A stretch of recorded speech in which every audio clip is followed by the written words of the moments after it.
नमस्कार, अश्विनी अन्नपूर्णा किचनमध्ये तुम्हा सर्वांचं खूप खूप मनापासून स्वागत. रोज रोज तेच नाश्त्याचे पदार्थ खाऊन जर तुम्हाला कंटाळा आला असेल ना, तर आज आपण फक्त डाळींपासून हा पौष्टिक असा नाश्ता तयार करणार आहोत. बऱ्याचदा डायबिटीसचे जे पेशंट असतात ना, त्यांना तांदळाचे पदार्थ खायचे नसतात, तर त्यांच्यासाठी हा जो नाश्ता आहे ना, हा अतिशय उत्तम आहे. चला तर मग वेळ न घालवता लगेचच आपल्या रेसिपीला आपण सुरुवात करूया. रेसिपी नेहमीप्रमाणेच अगदी साधी, सिंपल, सोपी आहे, त्यामुळे तुम्हाला नक्कीच आवडणार आहे. तर त्यासाठी रेसिपीला एक लाईक जरूर करा.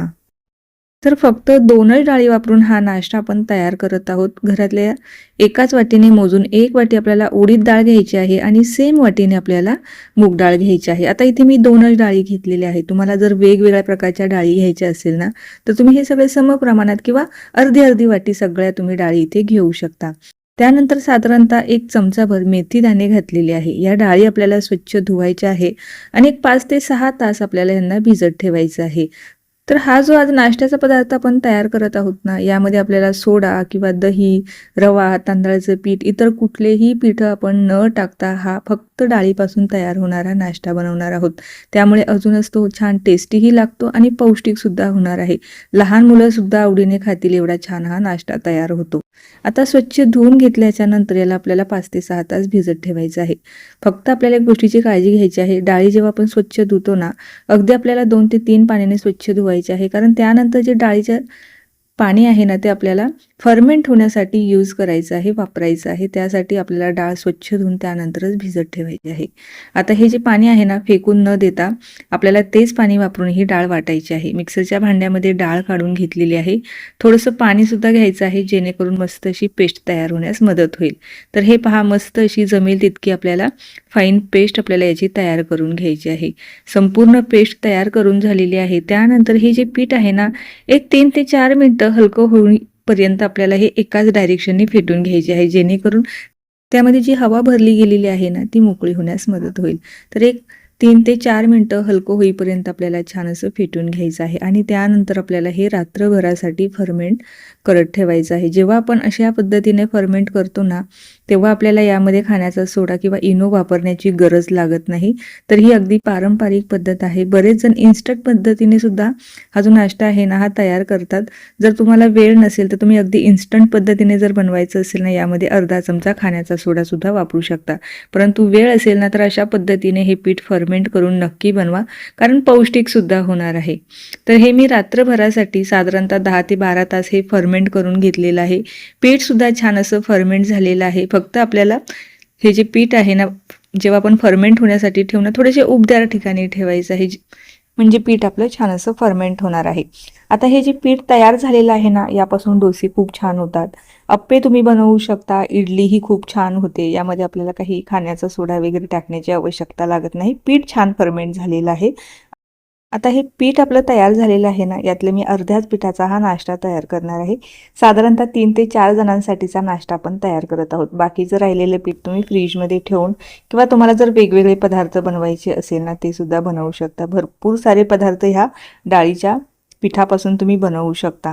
तर आता अर्ध पीठ मी ते काढून घेतलेलं आहे. हा आपण अगदी पौष्टिक असा नाश्ता तयार करूया आणि बाकीचं जे पीठ आहे ते फ्रीजमध्ये साईडला ठेवून देऊया. बऱ्याचदा डायबिटीज, शुगरवाल्यांना ना तांदूळ खायचे नसतात, तर त्यासाठी ना हा अतिशय उत्तम पर्याय आहे. फक्त डाळी भिजवायच्या आणि असं पीठ तयार करून ठेवायचं. वेगवेगळे भरपूर सारे नाश्ते ह्या एकाच पिठापासून तुम्ही बनवू शकता. त्यानंतर इथे मी साधारणतः काही भाज्या घेतलेल्या आहे. तुम्ही तुमच्या आवडीच्या भाज्या घेऊ शकता. मी कांदा, टोमॅटो, शिमला मिरची, गाजर, हिरवी मिरची घेतलेली आहे, टोमॅटो घेतलेला आहे. आता ह्या सगळ्यांचं जे प्रमाण आहे, आवडीप्रमाणे ह्या पिठामध्ये कमी किंवा जास्त ठेवू शकता. तर थोड्या थोड्या भाज्या सगळ्या ह्या पिठामध्ये टाकून घेतलेल्या आहे.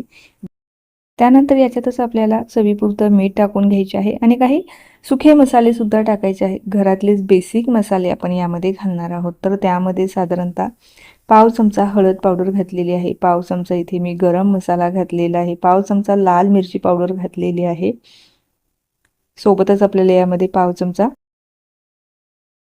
धणे जिरे पावडर सुद्धा टाकून घेतलेली आहे. भरपूर सारी आपल्याला यामध्ये कोथिंबीर सुद्धा घालायची आहे. आता यामध्ये जर तुम्हाला काही हिरव्या पालेभाज्या जर घालायच्या असेल ना त्यासुद्धा कापून घालू शकता, त्यामुळे सुद्धा अजूनच हा टेस्टी लागणार आहे. त्यानंतर साधारणतः 2 चमचे तेल मी इथे कडकडीत गरम करून त्यामध्ये जिरे, मोहरी आणि जी हिरवी मिरची कापून घेतलेली होती ना ती टाकून घेतलेली आहे. चिमूटभर हिंगसुद्धा घातलेला आहे. आता हे सगळे जिन्नस एकजीव करायचे आहे. जर पीठ तुमचं जास्त घट्ट वाटत असेल ना तर थोडंसं पाणी ॲडजस्ट करू शकता, परंतु ही जी पीठ आहे ना याची कन्सिस्टन्सी अगदी परफेक्ट आहे. यामध्ये पाण्याची आवश्यकता मला लागणार नाही. हे पीठ छान एकजीव झालं की लगेचच आपल्याला याचे छोटे छोटे बन तयार करायचे आहे, किंवा ह्याचे तुम्ही याला हांडवो म्हणू शकता, किंवा वेगळं कुठचं नाव जर तुम्हाला याला सुचवायचं असेल ना ते मला नक्की कळवा. तर इथे माझ्याकडे छोटासा पॅन आहे, त्यामध्ये साधारणतः 2 चमचे तेल इथे मी टाकून घेतलेलं आहे आणि थोडीशी पांढरे तीळसुद्धा आपल्याला टाकायचे आहे आणि तयार केलेले जे मिश्रण आहे ते पसरवून घ्यायचं आहे आणि झाकण ठेवून मस्त असं कमी गॅसवरती आपल्याला खालची बाजू छान अशी गोल्डन ब्राऊन रंगावर जोपर्यंत येत नाही ना तोपर्यंत त्याला शेकून घ्यायचं आहे. आता ह्या पिठाची जर तुम्हाला अप्पे बनवायचे असेल ना तर अप्पे पात्रात सुद्धा तुम्ही याला छान अशी हे भाजून घेऊ शकता, किंवा अशा पद्धतीने जर छोटा पॅन असेल ना तर अशा पॅनवरती ही छोटे छोटे बन करून याचा हांडवो तयार करू शकता. तर आता याला काही मिनटं झाकून ठेवायचं. गॅस कमीच ठेवायचा, मोठ्या गॅसवरती भाजायचं नाही, नाहीतर आतमध्ये तो कच्चा राहील. वरची बाजू पूर्णपणे सुकू द्यायची आणि त्यानंतर पलटवायची. खालच्या बाजूने अगदी मस्त असं शेकलं गेलेलं आहे, रंगही अप्रतिम आलेला आहे. मस्त हा लागतो, नक्की ट्राय करून पहा. यासोबत आपल्याला वेगळ्या चटणीची सुद्धा आवश्यकता लागत नाही, कारण ऑलरेडी आपण यामध्ये भरपूर साऱ्या भाज्या घातलेल्या आहे आणि मसालेसुद्धा घातलेले आहे, त्यामुळे याला वेगळ्या काही चटणीची आवश्यकता लागत नाही. दोन्हीही बाजू छान अशा खरपूस मी इथे भाजून घेतलेल्या आहे. साधारणतः 3 ते 4 जणांचे आपला इथे हा नाश्ता तयार झालेला आहे. तर खालूनही छान असा रंग आलेला आहे, मस्त असा हा आपला डाळींचा हांडवो तयार झालेला आहे.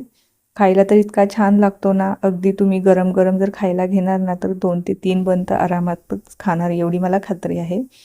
तर हे पहा, अशाच पद्धतीने दुसराही मी तयार करून दाखवते. तर नक्की ट्राय करून पहा आणि कसा झाला ना ते मला कळवायला अजिबात विसरू नका. आता हा व्हिडिओ तुम्ही कुठच्या शहरामधून पाहताय ना ते सुद्धा मला कमेंटमध्ये जरूर कळवा. जर व्यवस्थित पीठ फर्मेंट झालं असेल ना यामध्ये खाण्याचा सोडा किंवा इनो टाकण्याची आवश्यकता लागत नाही, परंतु हल्लीच्या धावपळीच्या युगामध्ये ना बऱ्याच जणांना वेळ नसतो, तर त्यासाठी ना शॉर्टकट म्हणून आपण इन्स्टंट जेव्हा कुठलाही नाश्त्याचा पदार्थ बनवतो ना त्यामध्ये खाण्याचा सोडा किंवा इनो वापरावाच लागतो, तेव्हाच तो छान असा जाळीदार होतो. परंतु जर तुम्हाला पौष्टिक आणि पारंपरिक पदार्थ खायचे असेल ना तर थोडासा वेळही जास्त द्यावा लागतो आणि तो पदार्थसुद्धा खायला तितकाच रुचकर लागतो. तर हे पहा, मी छान मस्त हा बन तयार करून घेतलेला आहे. वरतून तर एकदम क्रिस्पी आणि कुरकुरीत झालेला आहे. तर आतमध्ये मी कट करून दाखवते, त्यावरून तुम्हाला एक अंदाज येईल की मस्त असा आपला हा हांडवो तयार झालेला आहे. खायलाही तितकाच टेस्टी आहे.